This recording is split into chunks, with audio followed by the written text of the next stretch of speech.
Hello friends, welcome to my channel. तो आज मैं आपको बताऊंगी लेडीज़ पैंट की कटिंग और स्टिचिंग करना बहुत ही आसान तरीके से। तो इसके लिए हमने 2.25 मीटर फैब्रिक लिया है।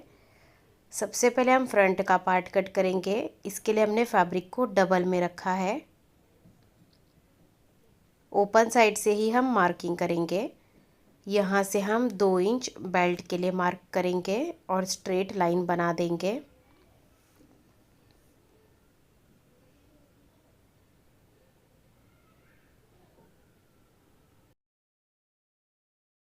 उसके बाद यहाँ से नीचे की तरफ हमें लेंथ लेनी है। तो रेडी लेंथ है 37 इंच। 37 इंच पे निशान लगाएंगे।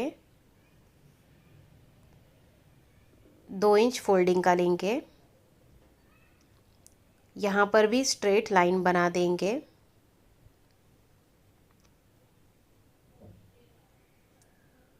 अभी यहाँ पर हमें कमर के लिए निशान लगाना है। तो कमर के लिए हमें हिप का मेजरमेंट लेना है। तो यहाँ पर हिप साइज़ है 36 इंच।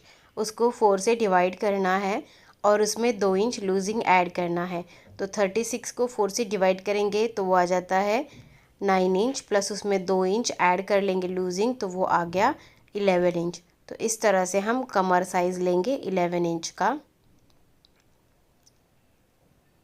उसके बाद यहाँ से नीचे की तरफ हमें आसन लेना है। आसन के लिए भी हिप का 4th part plus 2 inch losing लेना है। तो हिप है 36 इंच, उसको 4 से डिवाइड करेंगे तो वो आ जाता है 9 इंच, प्लस 2 इंच लूजिंग लेंगे तो वो आ गया 11 इंच। तो आसन लेंगे 11 इंच। यहाँ पर स्ट्रेट लाइन बनाएंगे ऊपर तक। यहाँ से हम 2 इंच पे मार्क करेंगे और इस तरह से गोलाई का शेप देंगे। तो गोलाई के लिए यहाँ से हम 1.25 इंच पे मार्क करेंगे और इस तरह से गोलाई दे देंगे। उसके बाद हमें बॉटम लेना है। तो बॉटम के लिए हम इसको मेजर करेंगे। तो ये है 13 इंच। तो देखिए यहाँ तक 11 इंच था, 2 इंच यहाँ पर ऐड किया था तो 13 इंच आया ये पूरा। तो 13 का हाफ करेंगे 6.5 इंच। सेम निशान हम नीचे की तरफ भी लगा लेंगे 6.5 इंच का। उसके बाद इसके दोनों साइड में हमें बॉटम लेना है। तो बॉटम लेंगे 6 इंच, 3 इंच इस तरफ लेंगे और 3 इंच इस तरफ लेंगे। इस तरह से इसके बीचों बीच हम 6 इंच का बॉटम लेंगे।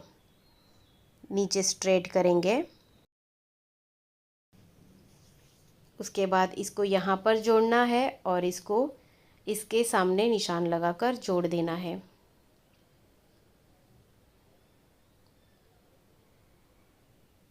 तो इसके लिए हमने कर्व स्केल ली है। तो पैंट के लिए आपको इसी स्केल का यूज़ करना है, इससे शेप अच्छा आएगा। अगर आप स्ट्रेट लाइन से जोड़ेंगे तो पैंट लूज़ बनेगा। तो इस तरह से फ्रंट पार्ट की मार्किंग हो गई है। अभी हम इसकी कटिंग कर लेंगे।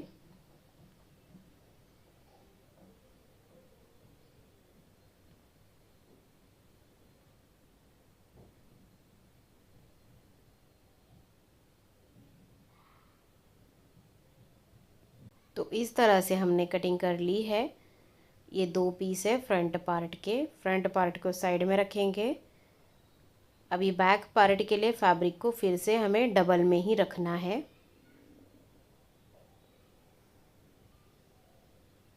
ओपन साइड अपनी तरफ रखनी है।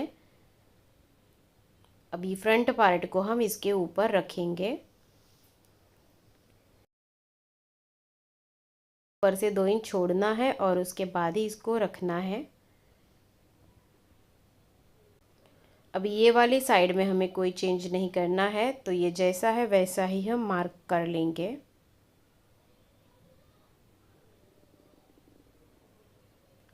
बॉटम में भी सेम मार्किंग करेंगे। 2 इंच हमने एक्स्ट्रा लिया है बैक पार्ट के लिए। अब ये जो आसन वाली साइड है यहाँ से हम 2 इंच बढ़ाएंगे बैक पार्ट के लिए। उसके बाद इस तरह से पूरे में हम 2-2 इंच पे मार्क करेंगे और स्ट्रेट लाइन बना देंगे।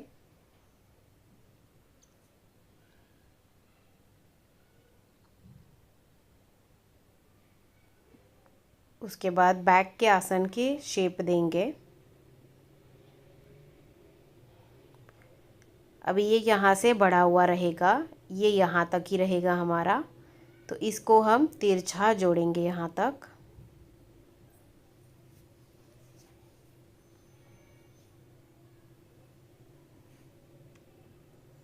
अभी बॉटम में साइड से 1.5 इंच लेंगे बैक पार्ट के लिए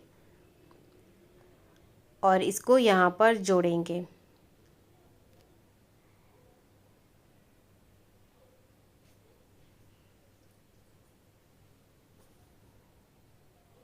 तो इस तरह से बैक पार्ट की मार्किंग हो गई है। तो देखिए यहाँ पर हमने बैक पार्ट को बढ़ाया है आसन की साइड से और ऊपर से, जिससे कि पैंट पहनने में और उठने बैठने में कंफर्टेबल रहेगा। अभी हम इसकी कटिंग कर लेंगे।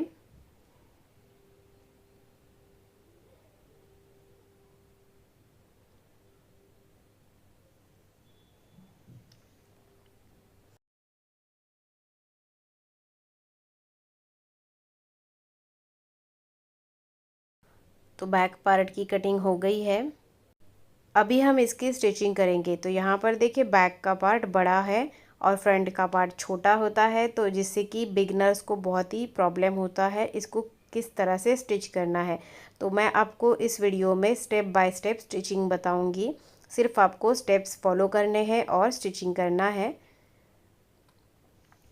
तो इस तरह से हमारे पास दो पार्ट्स आ गए हैं, बैक पार्ट के 2 पार्ट्स और फ्रंट पार्ट के 2 पार्ट्स हैं।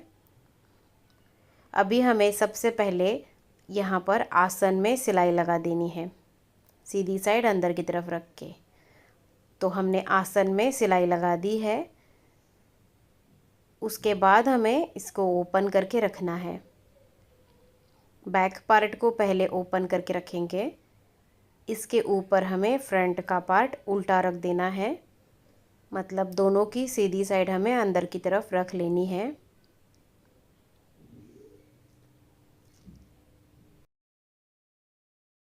उसके बाद का हमारा स्टेप है इसके सेंटर में सिलाई लगाना। तो इस तरह से आसन को पकड़ेंगे हम और इस तरह से सेंटर में सिलाई लगाएंगे। तो हमने सेंटर में इसकी सिलाई लगा दी है। उसके बाद का स्टेप है बॉटम को डबल फोल्ड करना। तो इसको उल्टा रखना है। तो बॉटम में आपने जितना भी मार्जिन छोड़ा है उसको आपको फोल्ड करना है। इस तरह से बॉटम फोल्ड कर लेंगे। तो बॉटम फोल्ड कर लिया है हमने। उसके बाद हमें साइड्स को स्टिच करना है। तो देखिए साइड्स को स्टिच करने के लिए फ्रंट का पार्ट छोटा है और बैक का बड़ा है, तो हमें इसमें ज़्यादा सोचना नहीं है कुछ भी, सिर्फ हमें दोनों की किनारियों को मिला लेना है, क्योंकि ये सिर्फ बीच से बड़ा हुआ है, साइड से ये बराबर ही है। इस तरह से दोनों की किनारियों को मिला लेंगे।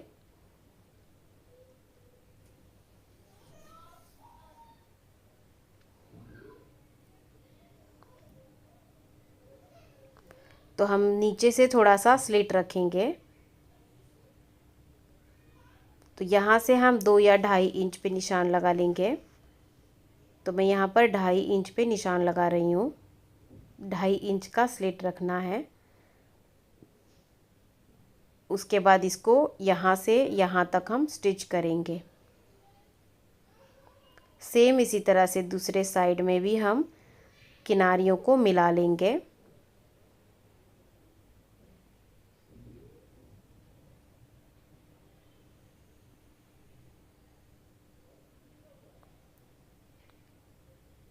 नीचे से 2.5 इंच पे निशान लगा के स्टिच करेंगे। इतना हम ओपन छोड़ देंगे।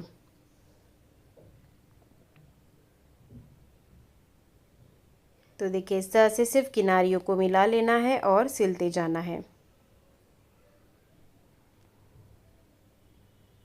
तो हमने दोनों साइड को स्टिच कर लिया है।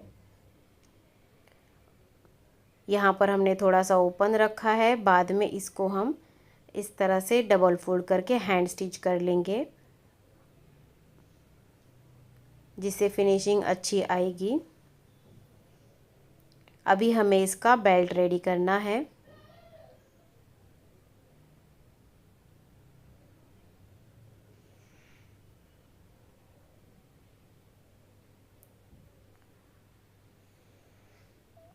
तो इस तरह से हम इसको फोल्ड करेंगे।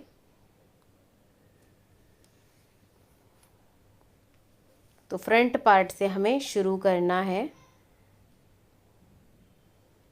तो यहाँ पर जो भी इलास्टिक आप लगाने वाले हो उसको यहाँ पर हम चेक करके देखेंगे।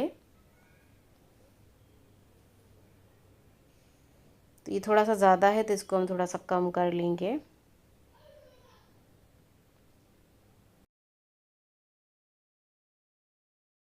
और इस तरह से इसको स्टिच करेंगे। तो एकदम हल्के हाथों से हमें इसको स्टिच करना है। 1 इंच का पहले फोल्ड करना है, उसके बाद इलास्टिक के अकॉर्डिंग फोल्ड कर लेना है। अभी देखिए बैक का सेंटर है तो यहाँ पर झोल ना आए इसके लिए हम सेंटर में छोटी छोटी प्लेट्स डालेंगे।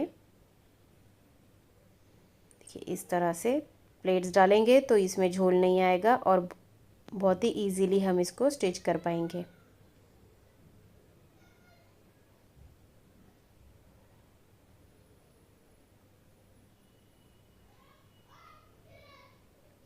यहाँ पे थोड़ा सा ओपन रखा है इलास्टिक डालने के लिए। तो इस तरह से हमने फोल्ड कर लिया है। अभी ये हमने इलास्टिक लिया है। इलास्टिक की जो लेंथ है वो हमने 28 इंच ली है। जितना कमर साइज़ है उससे 2-3 इंच माइनस करके लेना है। तो कमर 30 इंच है तो हमने 28 इंच का इलास्टिक ले लिया है।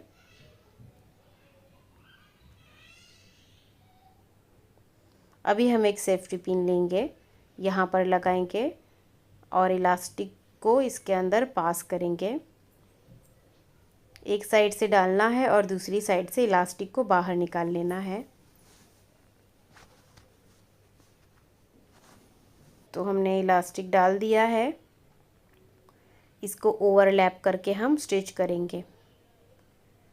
तो हमने इसको स्टिच कर लिया है। अभी हम इसको अंदर करेंगे। यहाँ पर थोड़ा सा ओपन है, इसको स्टिच करेंगे। तो इस तरह से हमने इसको स्टिच कर लिया है। उसके बाद हम इसको खींच के पूरे राउंड में सिलाई लगाएंगे जिससे कि इलास्टिक पलटेगा नहीं। इस तरह से हमने पैंट को बना लिया है। अगर आपको वीडियो अच्छा लगा हो तो वीडियो को लाइक ज़रूर कीजिए और आप मेरे चैनल पे नए हैं तो सब्सक्राइब भी कीजिए। Thank you.